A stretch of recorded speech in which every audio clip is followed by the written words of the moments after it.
Hi ನಮಸ್ಕಾರ, welcome back to my cooking channel. ಇವತ್ತು Kabul ಕಡಲೆಕಾಳನ್ನು use ಮಾಡಿಕೊಂಡು ಒಂದು ಗ್ರೇವಿ ಮಾಡೋಣ.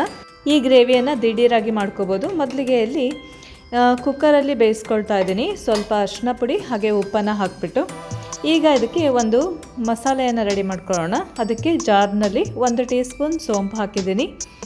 ಹಾಗೆಯೇ 1 ಚಕ್ಕೆ ಹಾಗೆ 4 ಲವಂಗ, 1/4 ಕಪ್ಪಿನಷ್ಟು ಗೋಡಂಬಿಯನ್ನು ಹಾಕ್ತಾಯಿದ್ದೀನಿ. ಹಾಗೆ 1 ಈರುಳ್ಳಿ, 1 ಟೊಮೆಟೊವನ್ನು ಹಾಕಿದ್ದೀನಿ. ಚೆನ್ನಾಗಿ ಇದನ್ನು ನೀರು ಹಾಕಿ ಪೇಸ್ಟ್ ಮಾಡ್ಕೋಬೇಕು ಮಸಾಲೆಯನ್ನು. ಹಾಗೆಯೇ ಇಲ್ಲಿ ಒಂದು ಒಗ್ಗರಣೆಯನ್ನು ರೆಡಿ ಮಾಡ್ಕೊಳ್ತಾ ಇದ್ದೀನಿ.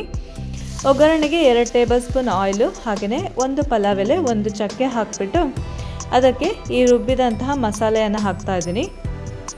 ಹಾಕಿ ಕುದಿ ಬಂದ ಮೇಲೆ ಅದಕ್ಕೆ 1 ಟೇಬಲ್ ಸ್ಪೂನ್ ಧನಿಯಾ ಪುಡಿ, 1.5 ಟೇಬಲ್ ಸ್ಪೂನ್ ಖಾರದ ಪುಡಿ, ಹಾಗೆ ಅರ್ಧ ಟೇಬಲ್ ಸ್ಪೂನು ಜೀರಿಗೆ ಪುಡಿಯನ್ನು ಹಾಕ್ತಾಯಿದ್ದೀನಿ.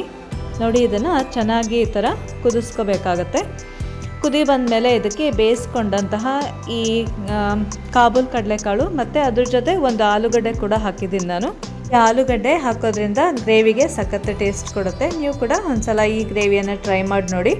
ದಿಢೀರಾಗಿ ಒಂದು 10ರಿಂದ 15 ನಿಮಿಷದೊಳಗೆ ಈ ಗ್ರೇವಿ ಮಾಡ್ಕೋಬೋದು. ಹಾಗೆಯೇ ಚಪಾತಿಗೆ, ರೊಟ್ಟಿ, ದೋಸೆಗೆಲ್ಲ ತುಂಬ ಚೆನ್ನಾಗಿರುತ್ತೆ. ಮಾಡಿ ನೋಡಿ ಒಂದ್ಸಲ.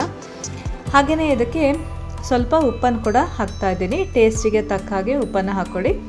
ಹಾಗೆಯೇ ಸ್ವಲ್ಪ ಕಸೂರಿ ಮೆಥಿಯನ್ನು ಕೂಡ ಹಾಕ್ತಾಯಿದ್ದೀನಿ. ಓಕೆ ಫ್ರೆಂಡ್ಸ್, ಈ ದಿಢೀರನೇ ಮಾಡ್ತಕ್ಕಂಥ ಕಾಬೂಲ್ ಕಡಲೆಕಾಳನ್ನ ಗ್ರೇವಿ ನೀವು ಮನೆಯಲ್ಲಿ ಒಂದ್ಸಲ ಖಂಡಿತ ಟ್ರೈ ಮಾಡ್ತೀರಾ ಅಂದ್ಕೊಂಡಿದ್ದೀನಿ. ನಿಮಗೆ ಇಷ್ಟ ಆದಲ್ಲಿ ಒಂದು ಲೈಕನ್ನು ಕೊಡೋದು ಮರಿಬೇಡಿ.